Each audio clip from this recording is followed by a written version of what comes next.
Fala, gente! Tá difícil para o torcedor pernambucano ter um domingo de paz, um domingo alegre, um domingo de comemoração de uma vitória do seu time, né?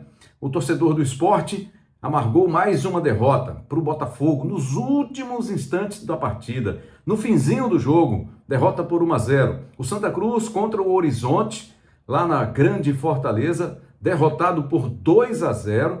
Apesar da classificação antecipada, o time não vence há 4 rodadas e teve até uma lavagem de roupa suja, uma cobrança mais forte nos vestiários do estádio Domingão. Vamos trazer esses detalhes aqui para você a partir de agora, aqui no canal Rembrandt TV, fazendo aquele pedido especial para você se inscrever no canal, para você deixar o seu like, o seu gostei aqui no vídeo, para impulsionar esse vídeo, para ativar o sininho, para receber as notificações sempre que tiver um conteúdo novo aqui do canal e, claro, acompanhar os episódios do Rembrandtcast, o podcast das melhores histórias. Estamos chegando a 40 episódios do Rembrandtcast. E, claro, graças a você que tem acompanhado, tem assistido, tem deixado o seu like, tudo isso é muito importante para a gente continuar entregando esse conteúdo para você. Bom, vamos lá, falar dos jogos deste domingo, né? Dos pernambucanos que entraram em campo neste domingo. Tem o Náutico, que joga nesta segunda-feira contra o Caxias pela Série C. Falar do Náutico, que já saiu da zona de classificação temporariamente. O CSA empatou o jogo nessa rodada e tirou o Náutico da 8ª posição. Agora o Náutico é o 9º colocado. Então precisa pontuar contra o Caxias nesta segunda-feira nos aflitos. Esse é o detalhe do Náutico. O Santa Cruz perdeu para o Horizonte, lá no estádio Domingão, na Grande Fortaleza. E não foi uma derrota qualquer não, tá? Foi o 4º jogo que o Santa Cruz não conseguiu vencer nesta Série D do Campeonato Brasileiro. O Santa perdeu a liderança do grupo, né? Pela primeira vez saiu da primeira posição, agora é o 3º colocado. Ah, mas tem o último jogo em casa contra o 13, jogo que nem será no Arruda mais, né? Já foi transferido para a Arena de Pernambuco por questões estruturais, problemas no estádio do Arruda. Por isso, a mudança de estádio. Sai do estádio do Arruda e vai para a Arena de Pernambuco no próximo domingo, jogo contra o 13 de Campina Grande. O 13 que está em penúltimo lugar do grupo, assim, em tese, é jogo para o Santa vencer e tentar voltar à primeira divisão. O Central joga fora de casa na última rodada. O Central vai enfrentar, deixa eu só marcar aqui para você, o Central vai jogar contra o Ferroviário, que está brigando também por vaga no G4. É uma briga direta contra o Horizonte.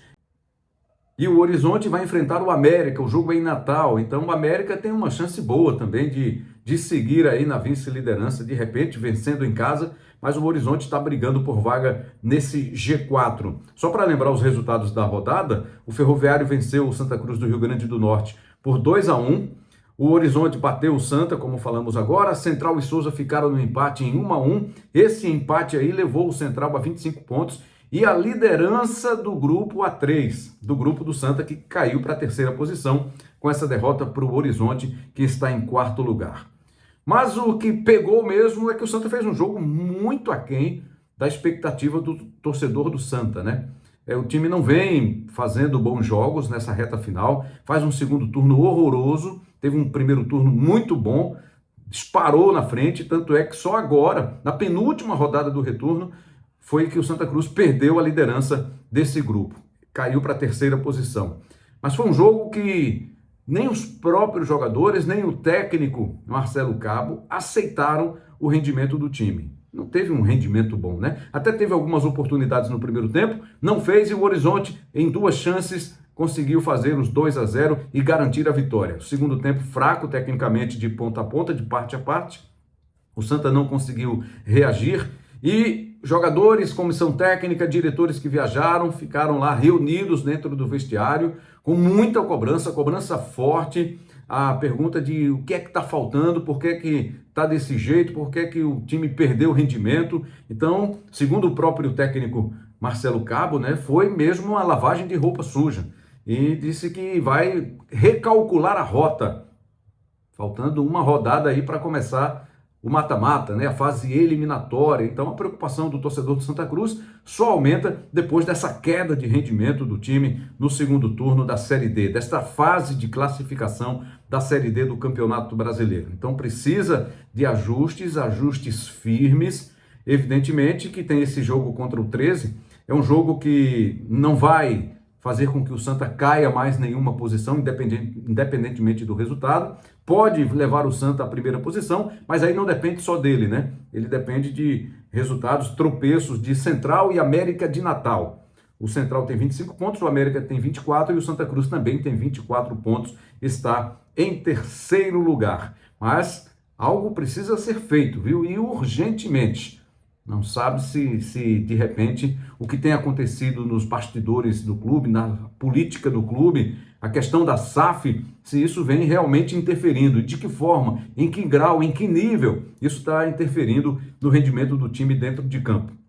Já tivemos o próprio Thiago Galhardo aí saindo em defesa da SAF, da assinatura da SAF, da constituição da Sociedade Anônima do Futebol, mas tem muita gente resistente dentro do clube, no Conselho Deliberativo, vai vir aí uma Assembleia Geral de Sócios, enfim, esses detalhes, será que isso está fazendo com que o time perca rendimento dentro de campo?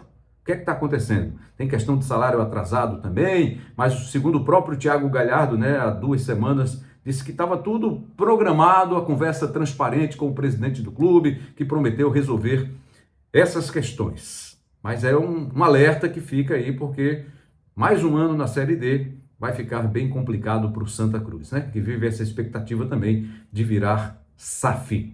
Vamos falar do jogo do Sport, né? Na Ilha do Retiro, o Leão da Ilha do Retiro recebeu o Botafogo, o atual campeão brasileiro, campeão da Libertadores. Teve um jogo competitivo. É ruim lembrar o que aconteceu essa semana, né? Mas faz parte. A invasão ao centro de treinamento do Sport, né? A entrada de membros de organizadas, a gente falou aqui no vídeo anterior sobre o que aconteceu, as agressões, as ameaças, as intimidações. Bom, será que isso resolveu? Não, né? Pelo resultado a gente já viu que não. O time teve mais disposição, mas eu não sei se, mesmo se não tivesse acontecido essa invasão ao centro de treinamento, se não seria assim o jogo do Sport, né? Com mais disposição, com mais competitividade. O técnico Daniel Paulista apostou alto, viu? Arriscou muito, fazendo as mudanças que ele fez para essa partida. Começando na defesa, a entrada do Ramon, que saiu com 15, 16 minutos do segundo tempo, com câimbras. Um jogador que não estava atuando com regularidade, estava lá à disposição, estava à margem lá no Ceará, não estava sendo aproveitado. Veio, chegou essa semana, já vestiu a camisa de titular, já foi para o jogo, fez um jogo até onde ele suportou, um jogo relativamente bom. Segurou a onda, o Botafogo não fez um grande jogo, mas criou mais oportunidades que o Sport. O Sport foi bem nas bolas paradas, as bolas de escanteio. O Sport teve pelo menos 2, 3 oportunidades boas depois de cobranças de escanteios, mas não aproveitou. E o Botafogo, que constrói, que é um time com qualidade, o Sport tem pouca construção, é um time que está muito sem confiança, né? Essa é uma realidade.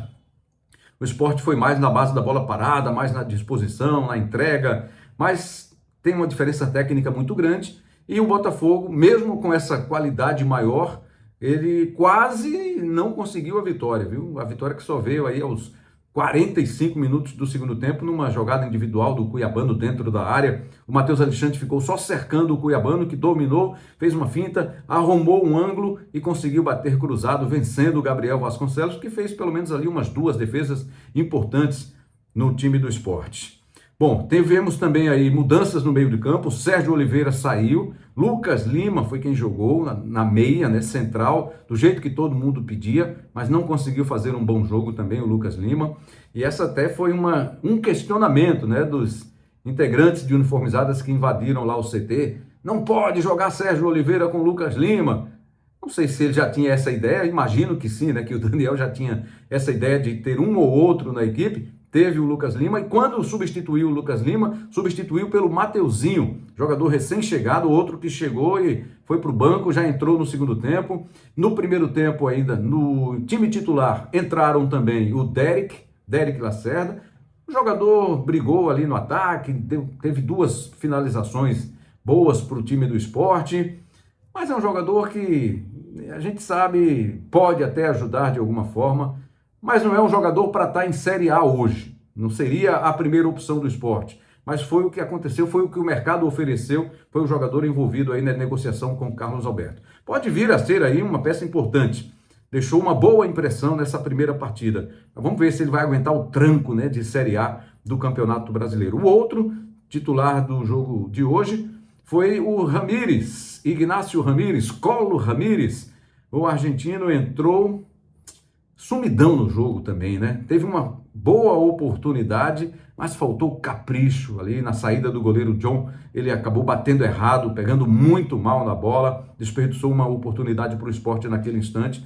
E no mais ficou perdido ali entre os zagueiros do Botafogo, o Alexander Barbosa, muito bom zagueiro, né, o argentino, e o Caio Fernando, que compôs a dupla de zaga do Botafogo no jogo da Ilha do Retiro.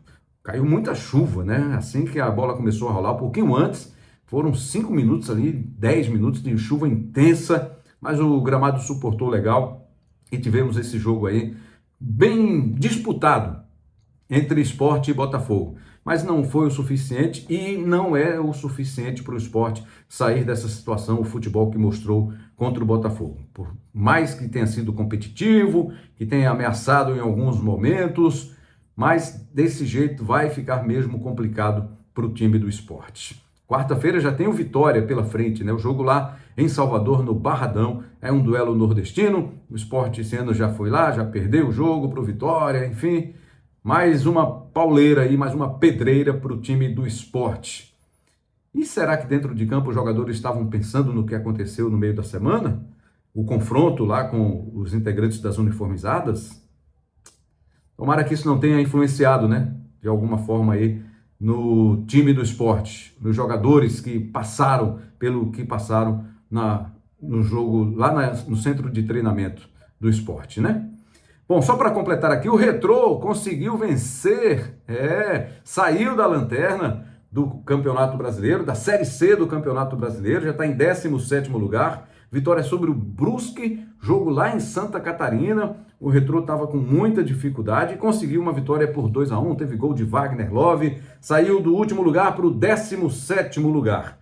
Já está ali na porta de saída da zona de rebaixamento. Tem 12 pontos, o Confiança, que é o time que está logo acima, 16º colocado, tem 13 pontos. Aí vem o ABC, o Maringá, o Figueirense, todos com 15 pontos. Então o Retrô está aí buscando sair logo dessa zona de rebaixamento e se firmar ali, se consolidar pelo menos pelo meio da tabela e continuar aí, no mínimo, permanecer na Série C do Campeonato Brasileiro. Mas tem tempo ainda, inclusive, de brigar por classificação. Vamos ver aqui? Bom, o oitavo colocado tem 18, o Retrô tem 12, são 6 pontos em disputas, né? E já foram 13 rodadas disputadas, ainda faltam 6 para o Retrô. Então tem margem ainda aí para, de repente, brigar por classificação. É isso, gente. Agradecendo aqui mais uma vez a sua audiência, você que ficou até aqui com a gente, acompanhando todos os detalhes dessa rodada, desse domingo do futebol brasileiro, com a participação dos pernambucanos, e a gente levou para você aqui os detalhes no Rembrandt TV, tá bom? Muito obrigado, deixa aqui o seu like, se inscreve no canal se não for inscrito, deixa o seu like, ativa o sininho e vem com a gente. Até a próxima.